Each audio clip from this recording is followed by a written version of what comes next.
Hello and welcome. My name is Shasha, and in this video we'll be looking at visualizations as a formal process. Visualizations are, for the most part, misunderstood, but we've been doing visualizations for thousands of years. Visualization in this context is you have to imagine outcome. So when you think about going to the university, you have to think of investing 4 years into acquiring a specific outcome. This is true about marriage and having children and other parts of your life that take a long time and a lot of effort. And you don't do these things without visualizing outcome. If you don't visualize outcome, then for the most part anything can happen and you're mostly living somebody else's ideal life.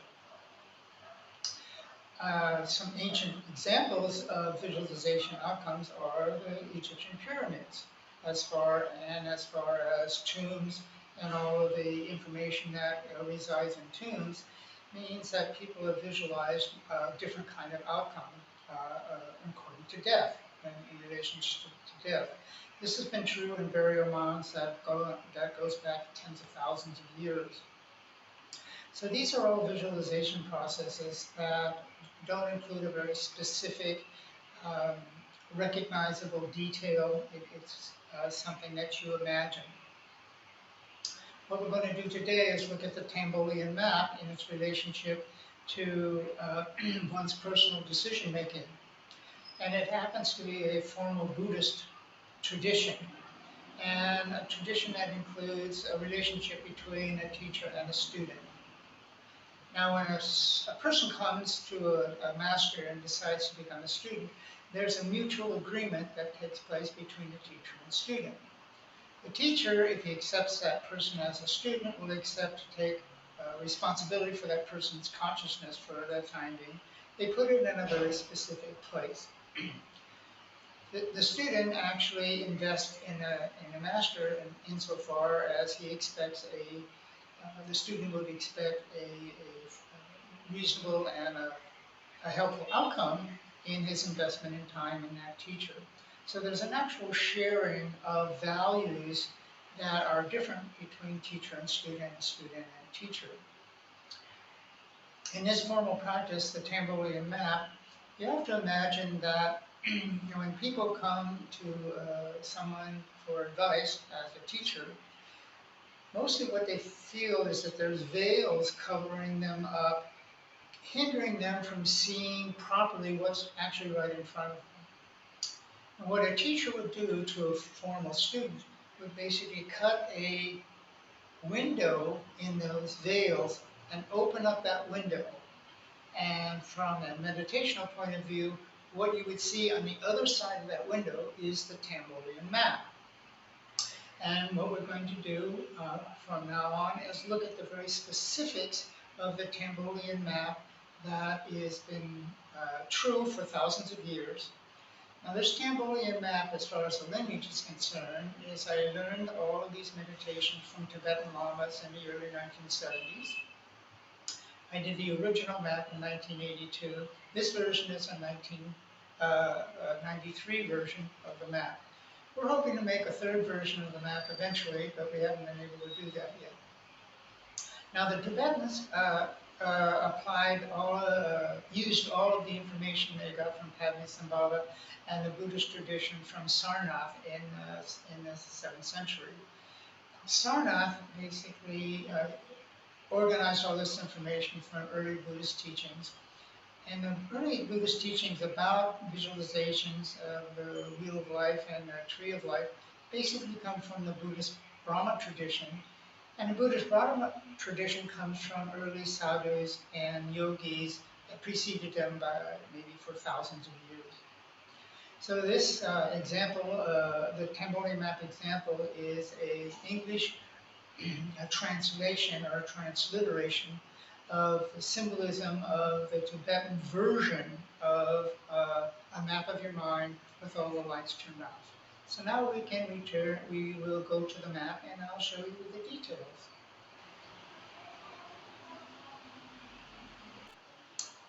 This is my rendering of the Tambolian Map. It's translated into English symbolisms that are more familiar in the West.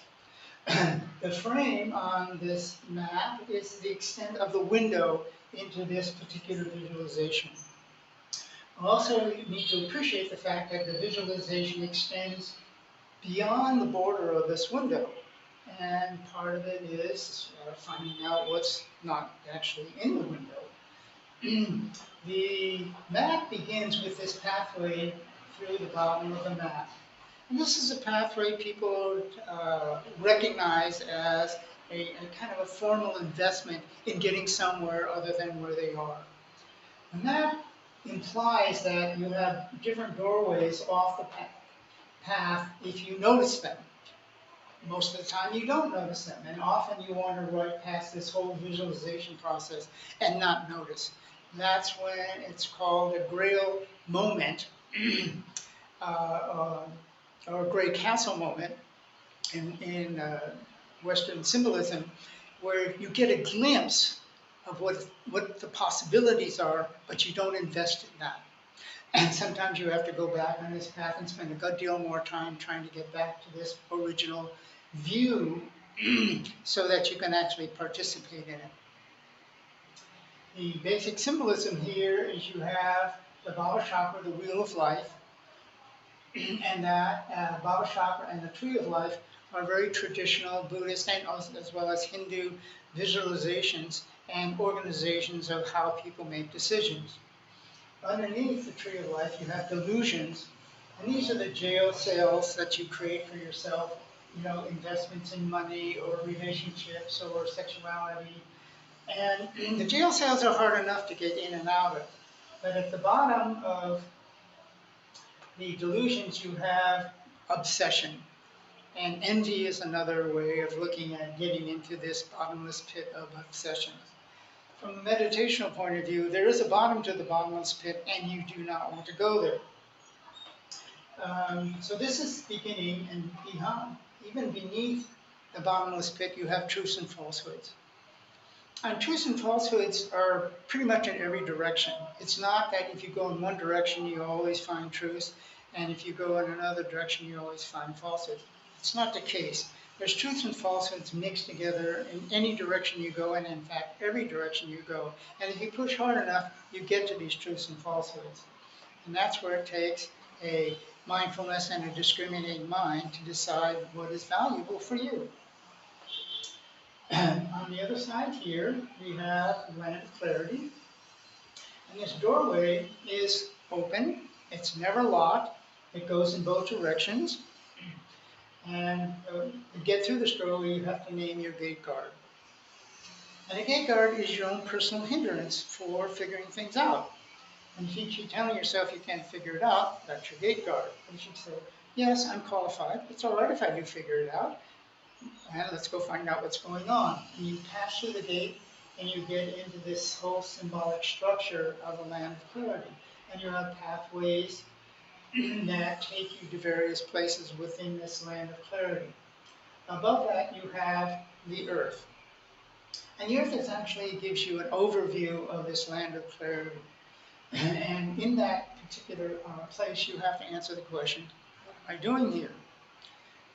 What am I doing here is important for you to decide, because if you don't know what you're doing here, then you might be doing anything. And that's a hindrance in many regards. And so figuring that out can only be done actually here. We can't do it anyplace else. Eventually, once you figure out what you're doing here, you still have to climb up this mountain, which is a very steep mountain. It's hard to do. You do it all by yourself. And when you get to the top, you're still all by yourself. And you have to figure out what's the top of this mountain. If you can figure that out, then you deal with what are called your graces. And your graces is basically how you present yourself in the human condition. You can have more than one grace, but figuring them out gives you an extraordinary advantage in how you share your information with people. Eventually you get to this sign on the top here, where do people go when they figure it out? Now, the human condition is one of the 12 possible universes and conditions that the Buddhists describe and value. Some of these conditions are better than others, and they exist actually here on the planet, Earth, within the human body, and they have limitations within all of these choices. But once you figure out where people go when they figure it out, then you meet a whole different other variety of characters that basically reside outside this window. So what we're going to do now is look at very specifics within the Tambolian Map so that you can better appreciate the value of the contributions of the symbolism. This is the Baba Chakra, the Wheel of Life. It's a very ancient tradition of organizing information that influences outcome. You start the entire map at the center of the Wheel of Life, and it's a blue color, and it has the scales on it. It basically, I've identified this color as balance. When you're in balance, basically you can see all around you in all directions, and that's the place where you want to be in your life as far as living a mindful life. What distracts you from your balance are these three conditions of deceptions, emotions, and desires. These move you out of your balance. And the whole idea for meditational practices and the reason why you isolate yourself is to try to avoid these different influences within your life. Now, once you have one of these influences, then you have this duality issue. And this is the yin-yang symbol. Um, we're mostly familiar with this symbol without the center information because we mostly got this symbol introduced in the West from the Korean flag and Zen Buddhism, which didn't include this because they didn't have a history that included this symbolism. The Tibetans are several hundred years older and more isolated, and they never excluded this information from the duality aspect. You need some kind of motivation to put you into a duality environment.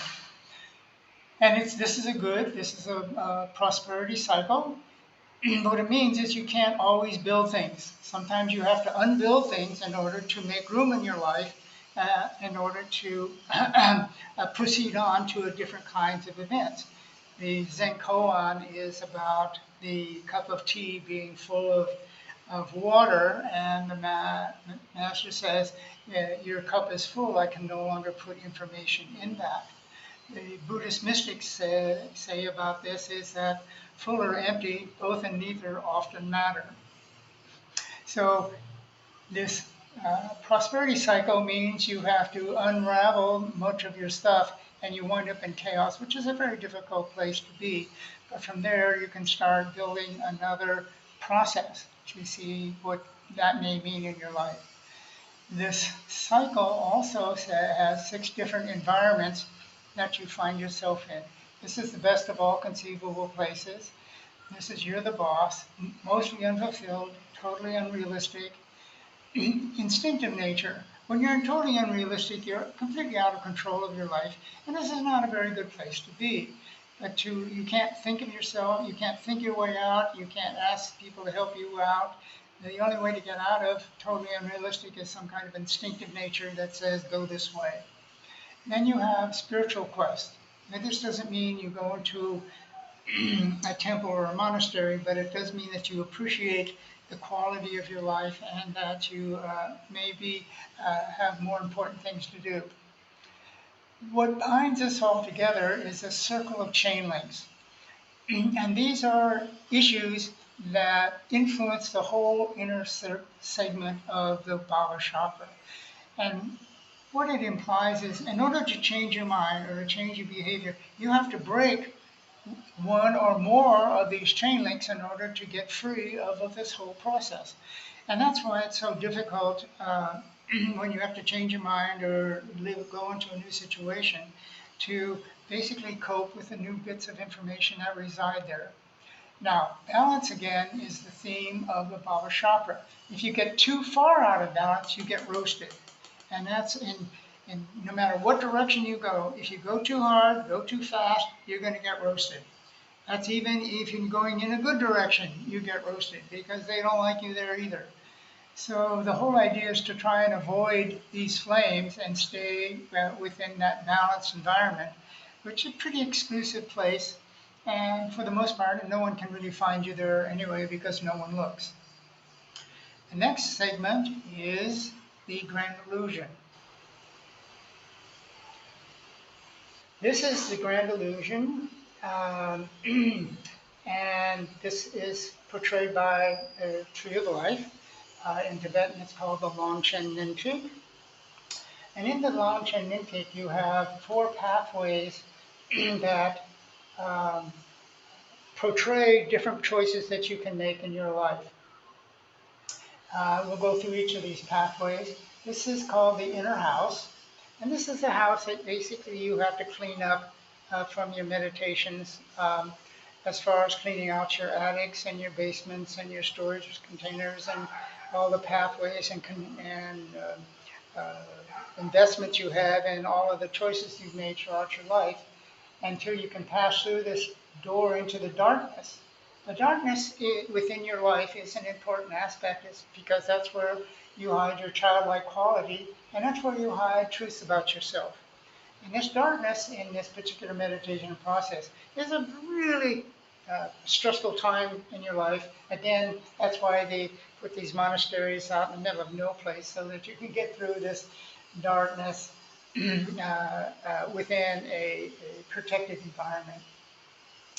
The ultimate goal in figuring out this house is an inner harmony, and and that basically can't ever be taken away from you once you know this inner harmony about yourself and that you cultivate that in a very specific way.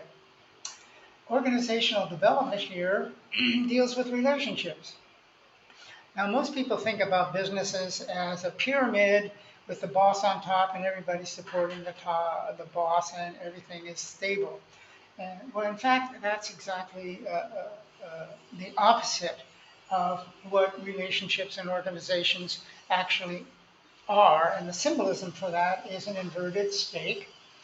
For example, you don't begin an organization, a relationship, or um, going to university or having children until you get the point of it.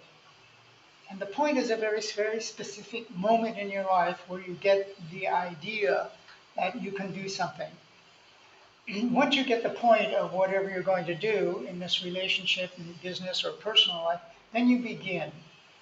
And beginning and making friends and having new experiences and supporting the environment can happen very quickly and often does.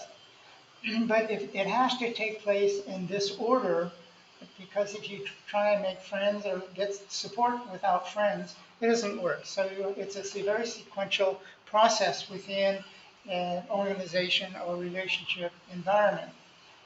Once that happens, then you can start making decisions about this, take responsibilities, and actually producing some kind of a product. In a university, you would have a degree and you would meet people, and that's the whole idea of doing the university education.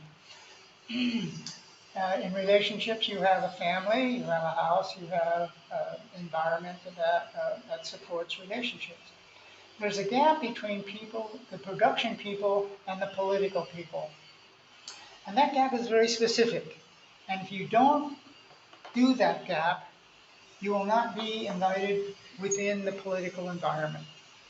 And the political environment, these people, um, for the most part, sound like they're helping you out, but they're mostly not. They're mostly sociopaths and psychosis people that really don't care about anything down here. They say they do, but they don't. Now, if you decide to go politics, then you will become a director, then a leader. Now, once you become a leader, they have to make you the boss because you know where everything's going on. And if they don't make you the boss, you go off and create your own company. And so The leader has the most information on what's called the history of effectiveness, why that particular choice is made. The whole idea here, as far as business or relationship, is called the idea of usefulness. And once you actually understand the idea of usefulness as far as a political leader is concerned, then you spend all of your time reminding all of these people how important their contribution is in developing this organization. And if you don't do this, if you don't do this horizontal process in the organizational development, if you don't pay attention to the beginning and trends and other things, then this whole thing will collapse. And so the most effective leaders have the idea that what they're doing is useful and what everybody else in the organization is doing is useful. Richard Deming in the 1950s established what's called horizontal management. He tried to introduce it to the United States, which rejected it completely. The Japanese, of course, adopted it, the whole thing, and became hugely successful in their business models and in business environments. Horizontal management really wasn't really established in the United States until maybe the 2000s. This particular symbolism here is a conch, and it builds on one another in a very cyclic way. And this is your own personal development. You have a beginning. I mean, this is childlike quality. Then you are a child. This is baby, then a child. The child is where you learn. The learning comes in a childlike quality, not afterwards, only here. Then often you have a rebellion, then a submission. This is late teenage periods when you know that you're not gonna win. You're just gonna have to deal with what's going on. Then you start producing something, some kind of a product. And you become an organizer. You can actually make changes. You can't make changes in rebellion. You can only make changes way past this. And changes are when you have a better overview of how you got here in the first place. Then you have to endure the changes. For example, you go to university, you have to deal with university, relationships, having children. Basically, this is an enduring environment that mostly doesn't change, but you have to work through it. Letting go, eventually you have to let go of all this investment in this particular organization in your life. You have to let go of all the trauma in your life and just say, forget it. Then you return to some original place. The mystics say, you came from someplace, it's still there. But you need to remember where that place is. That how you do that is you're in the present time. It's called the now. How big your window in the present time and how big your now is important insofar as how much time, how much opportunity you have to pay attention to things. From here, you can see into the land of clarity, but you can't go there. But you can see the differences.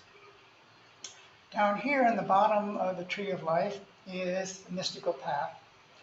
And these are our psychics and clairvoyants and mystics and healers and psychic sensitives. These people go through a whole different sequence. And what happens, the first thing you get is what's called the wish-fulfilling gem, which means you get everything you wish for. Most people think, oh, I really like that, but mostly you don't want to do that. Once you get the wish-fulfilling gem, you learn very quickly is you leave it alone, you forget about it. You can't give it away once you get this as a meditational insight, but mostly you don't use it because it gets you into trouble every time. Then you have the first awakened moment where you understand that basically you've made changes, you're not who you used to be, you appreciate the differences, and then you can go through a transition which is inside this pot. Once you get inside this, you get a purification with fire, air, earth, and water, which we've gone through in our earliest videos. And this purification, first of all, you're confused. But from this confusion, you get an inner vision that all of this is very important for you to appreciate the fact that you're in kind of a pot. And this environmental pot is the limit of the human condition. We have height, width, and depth, and time, which is your moment in time, your window in time. And once you recognize the limitations of the human condition, then you understand that the pot actually is constraining you to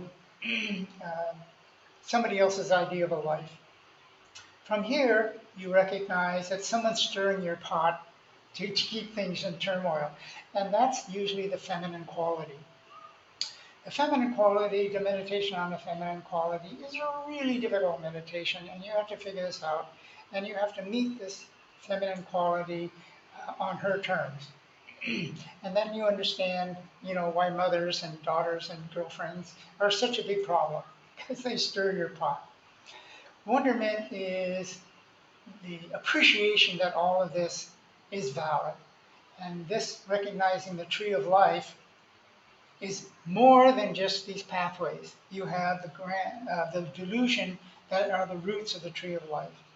And what you can see from this wonderment is that people create prisons for themselves.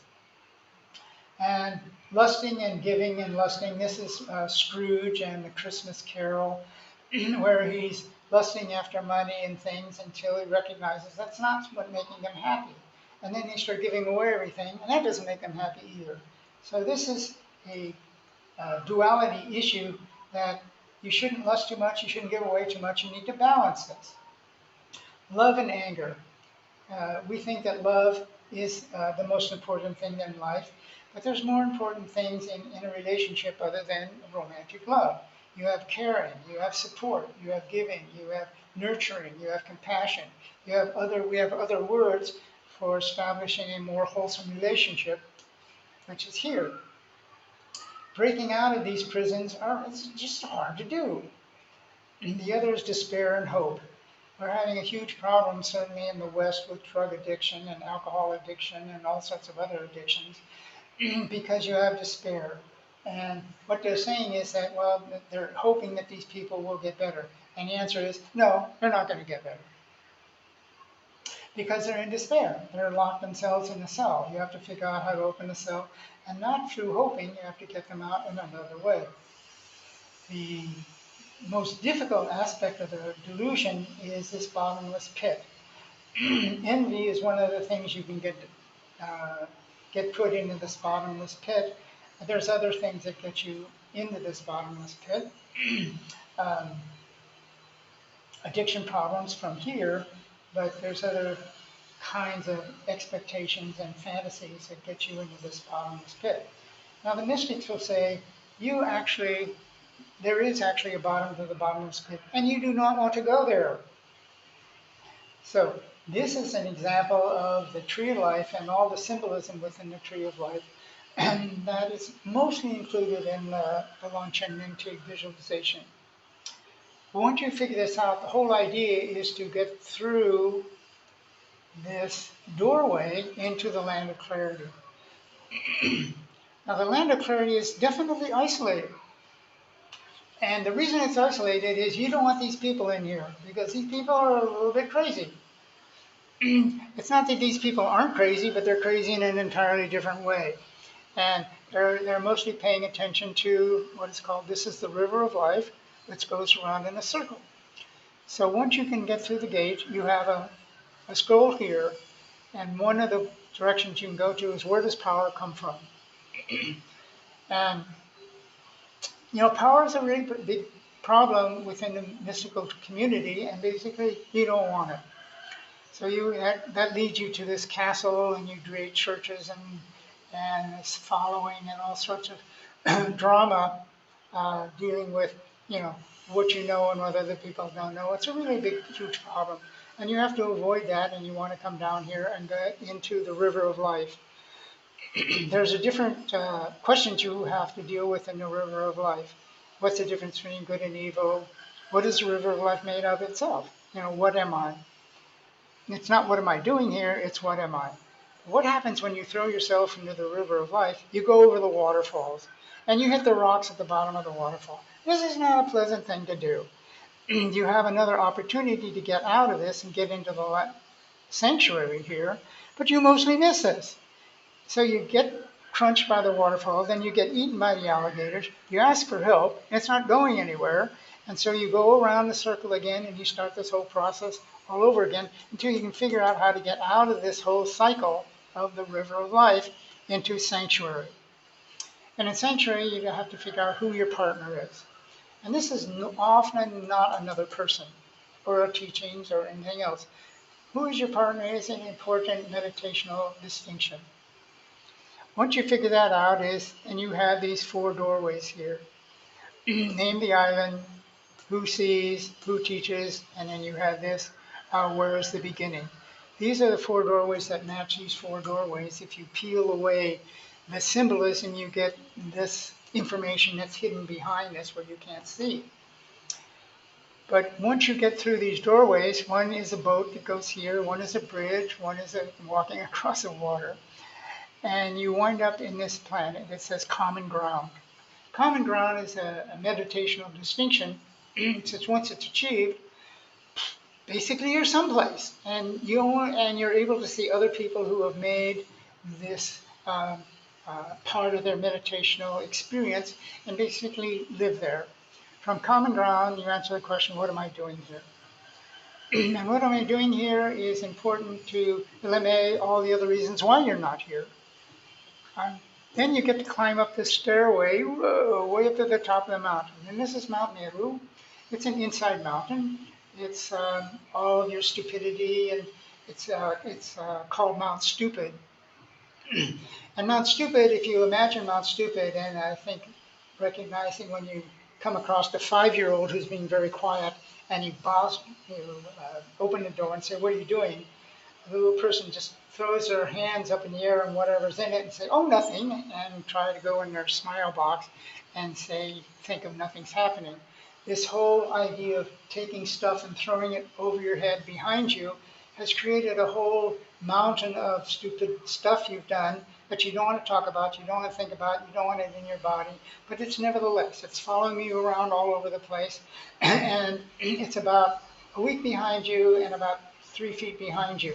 So when you stop in a monastery or in a temple and you do the meditation practices, what they do is they kind of take you to the floor metaphysically until that mountain crashes into you. And I assure you, this is not a good time to be around that person. There's a lot of screaming, yelling, crying, and all sorts of grief. And this is not a pretty moment. But this is Mount Meru, and this is your Mount Stupid that you have to deal with and put it into perspective.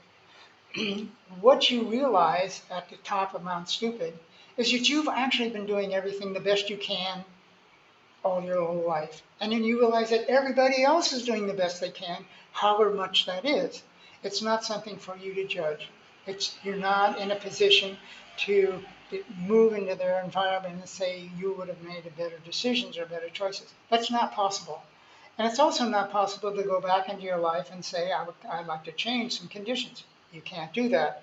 What you have to do is accept the fact that you're always doing the best you can all the time, regardless of what that is. From the top of the mountain, you actually get a vision of your realizations.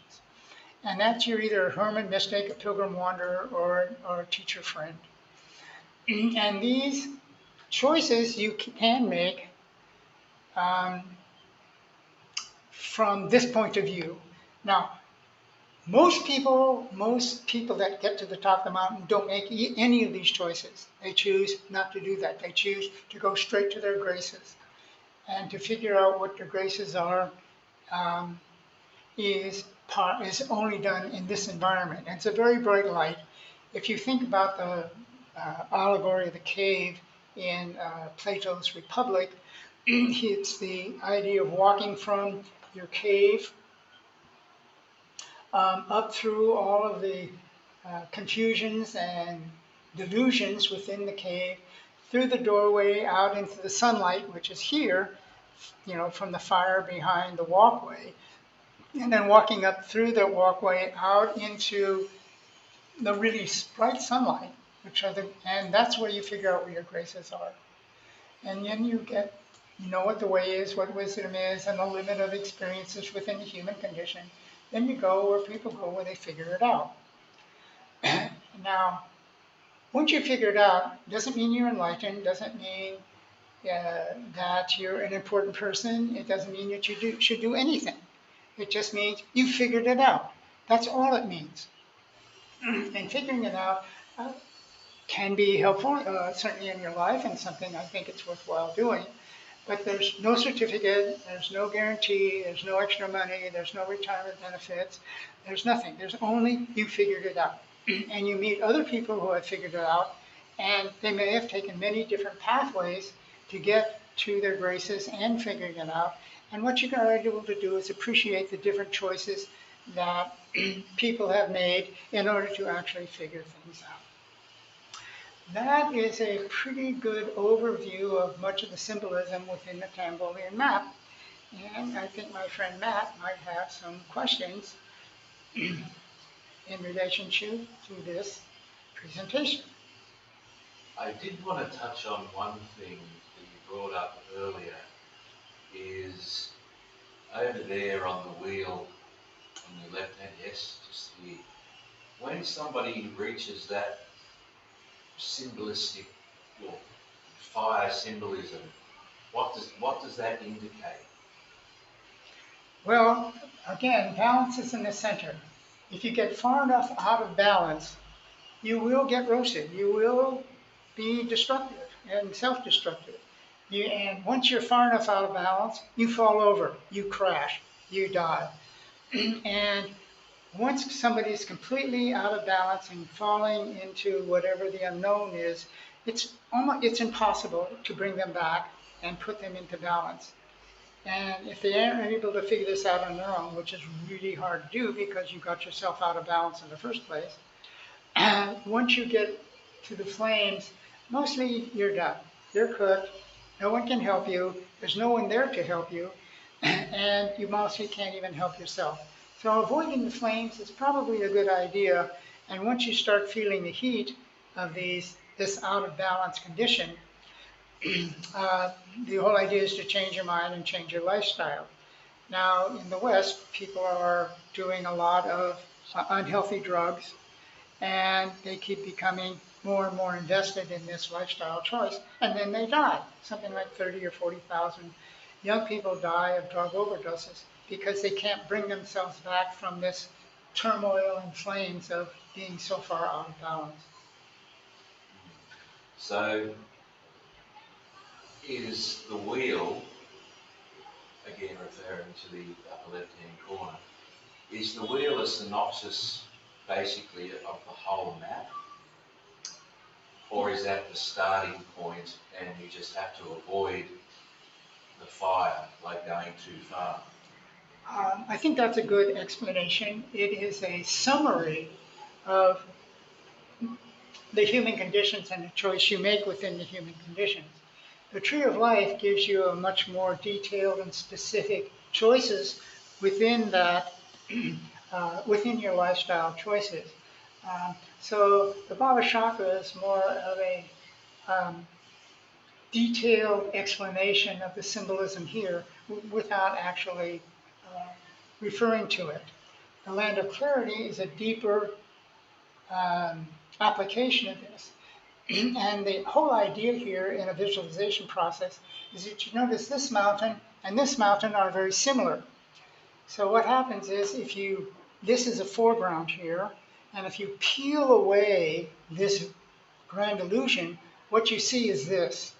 Now I couldn't portray this in a single pictograph, so I had to move it over to the side. But even if you peel this away and peel that away, you actually get this underneath the whole symbolism. And it's hidden within different layers of sophistication.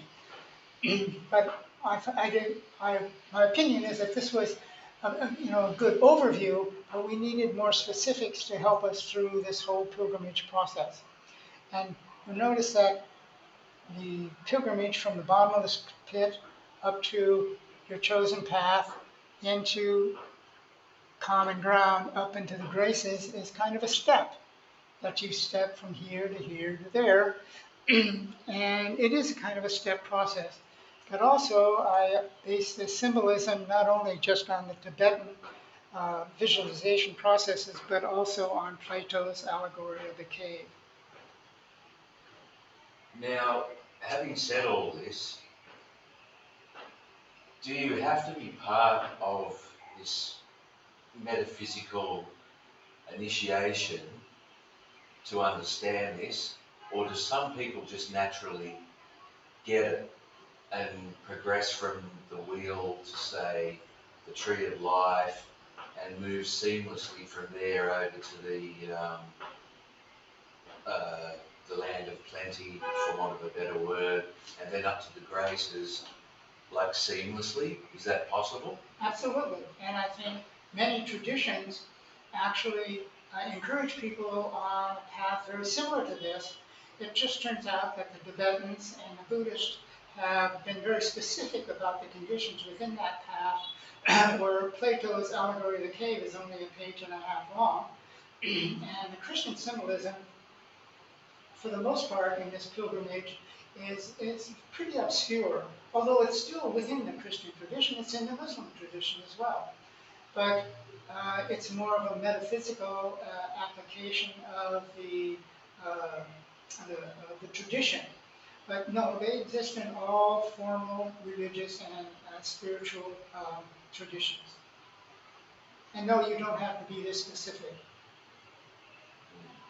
Okay, so what we're looking at basically is the whole bunch of symbolism for somebody's natural life path and the choices that they may or may not be presented with on that life path.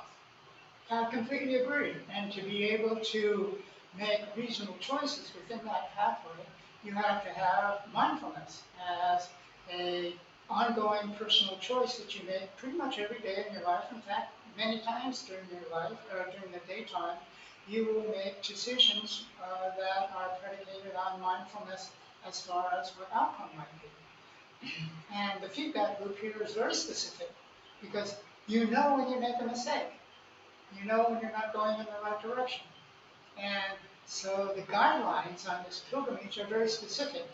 And as each tradition, whether it is a spiritual tradition or a traditional pilgrimage, or whether it's through art or symbolism or sports or physical fitness, the, the pathway is very narrow and the feedback is very specific. Right, well, that just about wraps up all the questions that I have at the moment, because there's a lot to it. There's quite obviously a lot to it. There's quite obviously layer upon layer upon layer of meaning and symbolism there, which is probably not within the scope of this video, but yeah, fascinating nonetheless. Yeah. Well, thank you, Matt. And this ends this particular video. And thank you for listening, if you have at this point. And so I'm out.